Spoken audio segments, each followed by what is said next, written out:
Eh no, bossing! Bossing! Nagbabalik! Bossing, good morning, good morning, good morning, good morning. Kamulit nga lang. Ha? Ayun no, thank you! Salamat bossing, di ka nakakalimot. Set up lang ako bossing ha. Set up lang ako.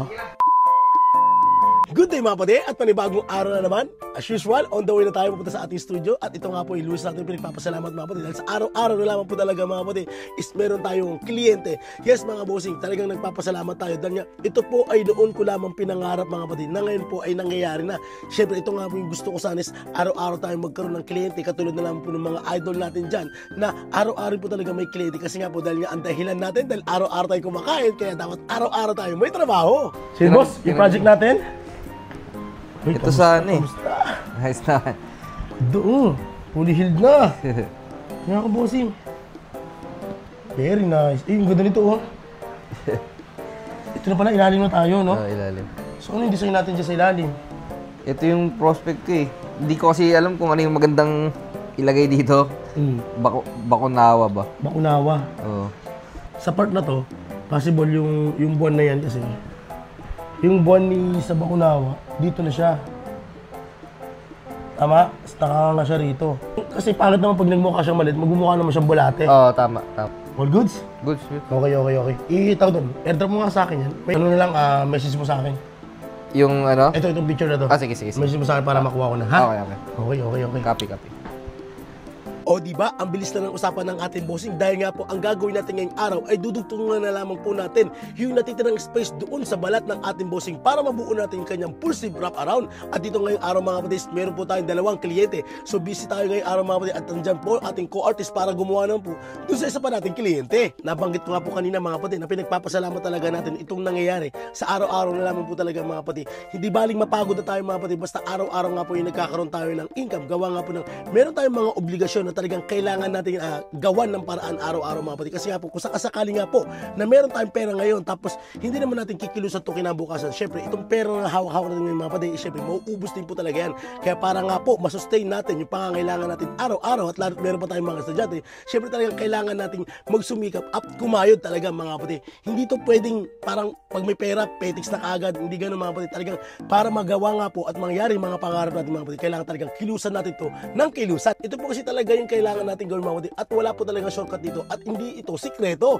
Yes mga bossing, ito lamang po talaga ang isang magandang way o mindset mga kapatid nang sagot nga po lahat ng pangarap natin sa buhay ay matupad. So yun mga boss, ito yung project natin ngayong araw.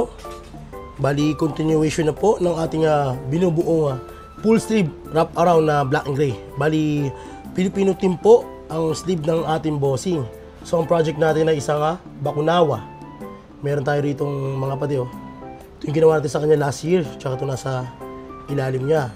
Tapos meron tayong lapu-lapo. So fully healed na po yung mga yun mga pade. So ngayon nagbabalik po yung ating bossing para dito sa part ng ilalim na to. Matagal niya pinaganda niya mga pade dahil sabi nga nila masakit daw. Masakit ba talaga bossing? Hindi ko alam. So bossing, tiga sa si bossing? Tiga Germany. Germany. Eh, ba't taga Tagalog daw? Hindi, OFW. So muli, ang project natin ay isang half sleeve, full sleeve, wrap around black and gray at continuation na. Game! At ayun na nga, game na tayo. So bago tayo magpatuloy mga bossing, ay dumako muna tayo dito sa ating tanungan portion.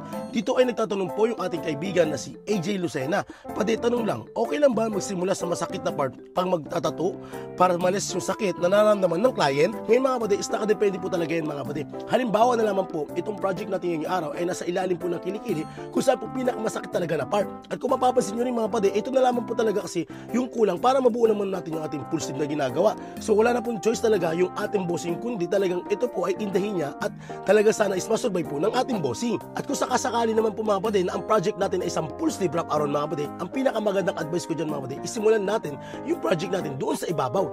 Yes mga bossing, nang sa ganun nga po, kinabukasan kapag tayo ay magsisession na para sa ating pangalawang session, ang mangyayari doon sa ibabaw na ginawa natin mga kapatid ay hindi na po madadamage. Kasi po kung sakasakali po nasa baba natin sinimulan mga kapatid, yung mangyayari doon is lahat po ng dumi na galing sa taas ay mapupunta po doon sa baba at medyo hindi tayo komportable doon sa pagtatato tattoo na yun sa part na yun, mga kapatid. Gawa nga ng iniiwasan natin mapunta yung mga excess na tinta doon sa ating ginawa kahapon, kasi nga po doon tayo nagsimula sa ibaba. Kaya sa tanong po ng ating bossing na okay lang ba na magsimula doon sa part na masakit, yes mga bossing, okay na okay po yan. Kasi kung tutusin naman mga kapatid, lahat naman po talaga ng part ng ating pagtatatuan mga kapatid is masakit po yun. Yes mga bossing, napakasakit po talaga yan mga kapatid. Kahit saan po kayo magsimula mga kapatid, talaga makakaramdam po talaga ng sakit yung ating bossing. Iba lang siguro yung pinag-uusapan nating volume ng sakit. Halimbawa na lamang po kung doon sa ilalim na makilikili tapos doon sa braso sa harapan. So magkaiba po talaga yung sakit na nararamdaman natin doon mga bossing. Kasi nga po, medyo mas manipis po kasi ang balat doon po sa may bandang kilikili. Kaya kung sakasakali mga kapatid na ang project natin ay kilikili pababa hanggang pulso mga kapatid, syempre sisimulan ko na yung sa taas mga kapatid, kasi nga po masakit doon. At bukod doon nga po, syempre dahil nga yun ang una natin gagawin ay hindi na po yung madadamage. At syempre malilas na rin po yung sakit, kasi masakit din po talaga mga kapatid kapag tinatamaan na po yung ating nagawa tapos napupunas-punasan pa. Kasi nga po minsan talaga mga kapatid na mas masakit pa yung punas kaysa dun sa tattoo.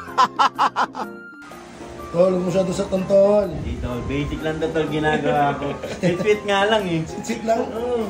Ba't parang horror yung pinapanood ni bossing? Horror yung nararamdaman niya. So yun mga kapatid, time check. Alas 12 na. At ang bossing natin ay ito pa rin. Pogi pa rin. Gupo naman, parang di nasasaktan. Yung artist, oh. Ang asin. Ang asin na po, no? Agad. Agad na. Si bossing, oh. Grabe. Pag nasasaktan, pogi. Kahit anong buhay, pogi. Ito anong ginagawa, oh. Masakit yung nararamdaman. Kaya pa, bossing? Kaya pa. Kaya pa. Kakayanin. Kailangan. Kailangan. Kasi Baguio pa uwi, ano, Baguio? Oo. Grabe si bossing. Ikaw, tol, walang plano mo, eh? Meron naman. Alas 12 na. So yun mga kapatid, nakita nyo naman na dahil maaga tayo natapos, medyo pinagtitripan na natin yung ating co-artist tsaka yung kliyente niya. So ito pala ang ating finished product mga boss. At totoo lang 4 hours, o diba? Grabe ang tibay ng ating bossing. At sa wakas, natapos na po natin ang kanyang full steam project mga kapatid. So dito nagpalagay po siya ng bakunawa mga kapatid. Tapos iba pa pong elements dito na may Filipino team mga kapatid. Tapos lapu-lapu, yung po yung una natin gawa sa kanya. At ito naman po yung finished product ng ating co-artist. Kaya sila inabot ng ganong katagal mga kapatid. Dahil inabot din sila ng 12 hours dito mga kapatid. Para matapos to, gawa nga po ng half sleeve wrap around po ang pinagawa ng ating bossing. Tapos yung pesa pa po ng ating bossing, ayun nga po yung Door of Milan. Yes mga bossing, kaya talagang napaka-detalye nito mga kapatid. Talagang hindi talaga siya pwedeng basta-basta madaliin na lamang po nang sa ganun nga po is magawa natin to ng maayos. Sa may mga may katanungan, message lang po sa ating Facebook page sa Tattoo. Yun lamang po. Maraming salamat!